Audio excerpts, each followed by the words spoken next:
bonjour à tous.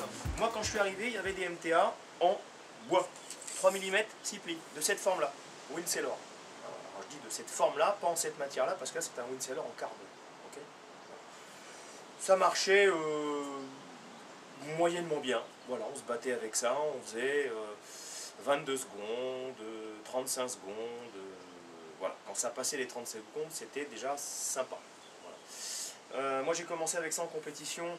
J'ai eu la chance de fréquenter donc, Philippe Pigira, qui était un grand spécialiste du moment du MTA. Et bah voilà, c'était un peu le point d'accroche sur cette discipline que j'apprécie particulièrement. Alors après, ce qui est intéressant, c'est qu'après on a basculé sur des matières plastiques. Avant, ce n'était pas possible, parce qu'il n'y avait pas de matière plastique suffisamment rigide et fine, et légère aussi, pour fabriquer des boomerangs de ce type.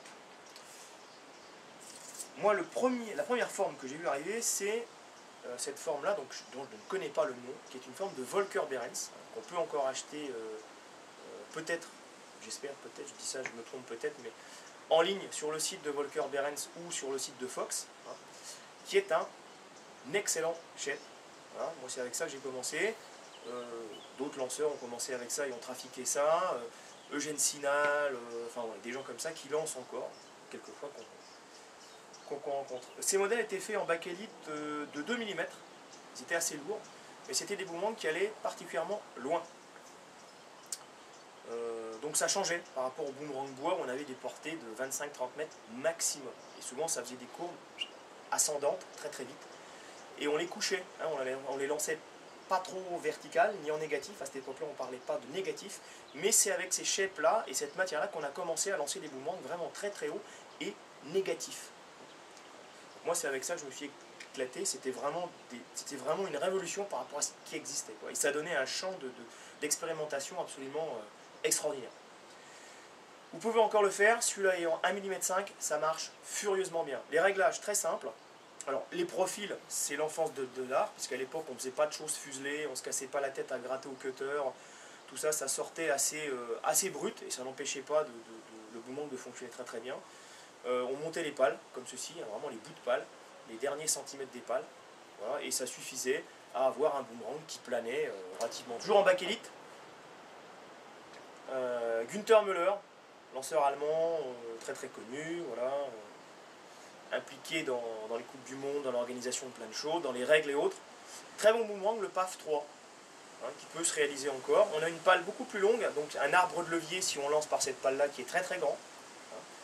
Là aussi, bakélite de 2 mm, un gros boomerang, hein, l'origine, un boomerang relativement lourd, qui est fait pour affronter les vents de la mer du Nord. Voilà, avec Günther, c'est un Allemand, donc les sites dans lesquels il lance, c'est des sites relativement ventus, donc c'est un boomerang qui est adapté à ça.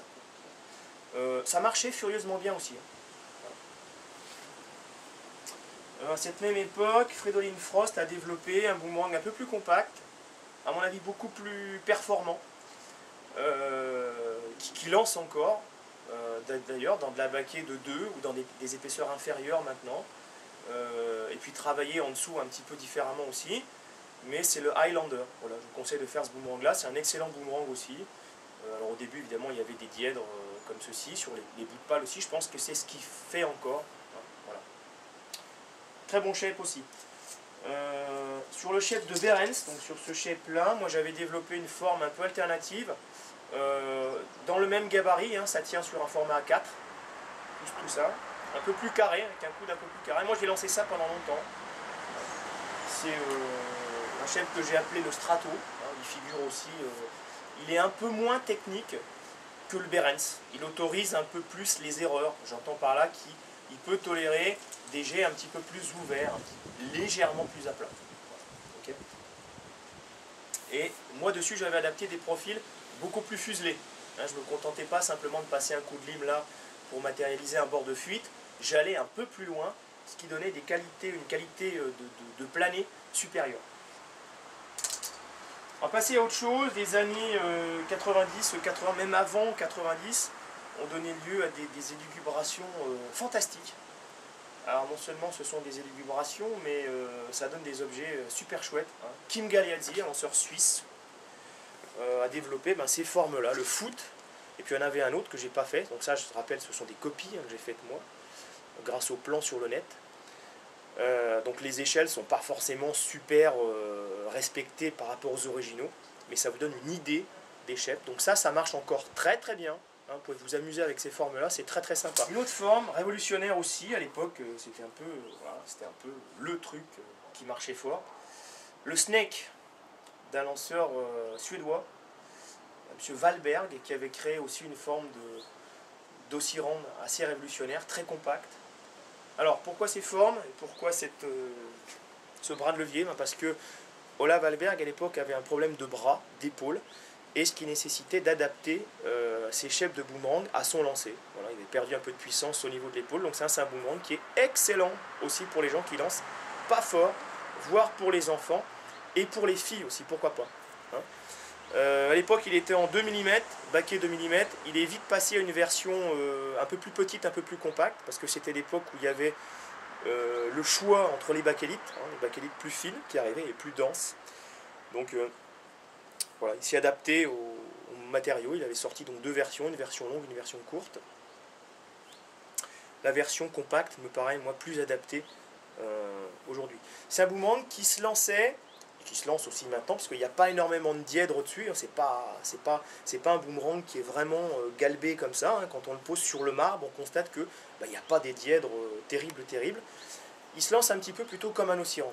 Et c'est ça qui est agréable pour le débutant, c'est qu'on n'a pas à transformer son geste et à aller chercher des fenêtres de jet très techniques et qui sollicitent l'épaule, le coude, le poignet et toute une gestuelle qui est vraiment très spéciale à mettre en œuvre. Voilà. Avec ce type de boomerang, je dis, la réalisation est facile et le plaisir est facilité. Voilà. Moi, je vous conseille des réglages. Je vous conseille de mettre le réglage essentiellement sur la pale de suite, sur la petite pale. Il suffit de la monter comme ça. Et puis là, de mettre un tout petit coup vers le haut aussi. Donc, vous faites ça à chaud. Et vous restez dans les incidences neutres. Hein, c'est-à-dire, étant donné qu'il est galbé, voilà, la pale est très très galbée. Donc, si vous tordez dans le virage, vous allez avoir une incidence négative qui va s'installer très vite, ce qui va vous obliger à le lancer très vertical, voire dans un plan comme ceci, donc négatif, hein, par rapport à la verticale. Ça c'est positif, je rappelle, ça c'est négatif par rapport à la verticale. Donc n'oubliez pas de corriger en ouvrant un petit peu la pale comme ça, de manière à la mettre bien neutre, hein, dans son ouverture, dans son incidence. Et celle-là encore aussi. Dans la forme, le curl. Un lanceur allemand, encore, les meilleurs lanceurs sont allemands, c'est la réalité, c'est ça, techniquement et sportivement. Et Axel Eckner, donc fabuleux shaper, inventeur, novateur, tout ce que vous voulez, pourrait. J'ai pas d'adjectif assez puissant pour qualifier sa créativité en matière de boomerang. Et voilà, moi j'ai vu ça arriver à Christchurch, à la Coupe du Monde de Nouvelle-Zélande, 94 ou 96, je ne sais plus. Voilà. C'est ce qui a donné naissance, cette forme, à tous les distances actuelles, la forme de serpette, hein, cette vague là comme ça. Voilà. Moi j'ai vu ça arriver de loin, je l'ai vu, il était tout seul sur un terrain, et il y avait un type qui lançait un tout petit boomerang très compact, qui allait super haut et super loin, et en plus ça planait. J'ai vu ça, je me suis dit, mais c'est pas possible, comment il fait ça?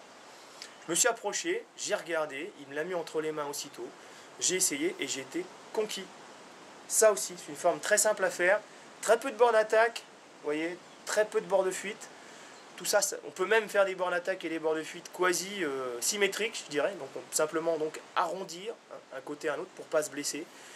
Et un petit réglage comme ceci et comme ceci. On ne touche pas trop aux incidences positives, négatives, et on obtient un petit boomerang très compact et très très sympa. On peut lancer par la pale d'attaque, par la pale de suite, pardon, ou par la pale d'attaque. Moi je conseille par la pale d'attaque. On donne plus de rotation et je trouve qu'il y a un meilleur rendement du geste. Voilà. Là vous allez être plus tranquille, ça va vous sécuriser, mais il y a un geste quand même, la main est très proche du centre de gravité, donc ça n'autorise pas vraiment de fouetter pour donner la rotation. Voilà. Donc ça très très bon, je rappelle ça, copier cette forme, hein, les débutants pareil, tout le monde devrait avoir ça dans son sac, c'est un excellent boomerang. Didier Bonin, avec sa gamme des Zénith, hein, voilà, un excellent boomerang, là aussi, alors copier ce boomerang aussi, c'est très très bien. Hein. Il y a besoin de ne pas mettre énormément de déformation sur la voilure, donc ça limite les connaissances. Ah, petit coup de vent, c'est vrai qu'il y a beaucoup de vent aujourd'hui.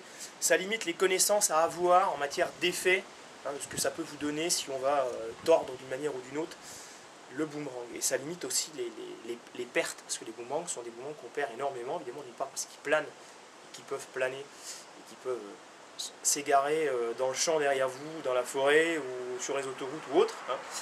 Donc ça permet de limiter ça aussi. Alors Didier Bonin a apporté aussi une petite révolution que j'avais apportée moi dans un boomerang précédent, mais que j'avais pas écrite ni intellectualisée comme lui, c'est-à-dire il avait regardé ce que je faisais et puis il s'est dit tiens, ce serait intéressant d'optimiser ça. Le réglage se fait, il y a un seul pli en fait qui est proche du centre de gravité du boomerang. Okay, il y a un seul pli ici, on lève une fois, ce qui fait que ça inscrit le boomerang une fois qu'il est en rotation dans un cône de révolution. Et ça lui donne une très grande stabilité, notamment à la fin du vol. Voilà. Alors par contre, il faut se méfier parce que dès qu'on plie dans cette zone-là avec un boomerang qui a une déformation, une pale d'attaque qui avance comme celle-ci, bien évidemment, on donne une incidence négative aussitôt, donc il va falloir corriger un petit peu. Sachant que cette incidence négative, moi je l'ai développée en ayant une incidence négative sur le bout de la pale, ça permet d'avoir des boomerangs qui vont tout droit plus longtemps, donc qui montent plus longtemps, mais par contre, ça oblige évidemment, du fait qu'ils ont une incidence négative, à lancer très vertical, avec un geste quand même qui n'est pas simple à mettre en œuvre. Voilà. Mais c'est très grisant parce qu'on peut avoir vraiment des MTA qui vont creuser très très loin.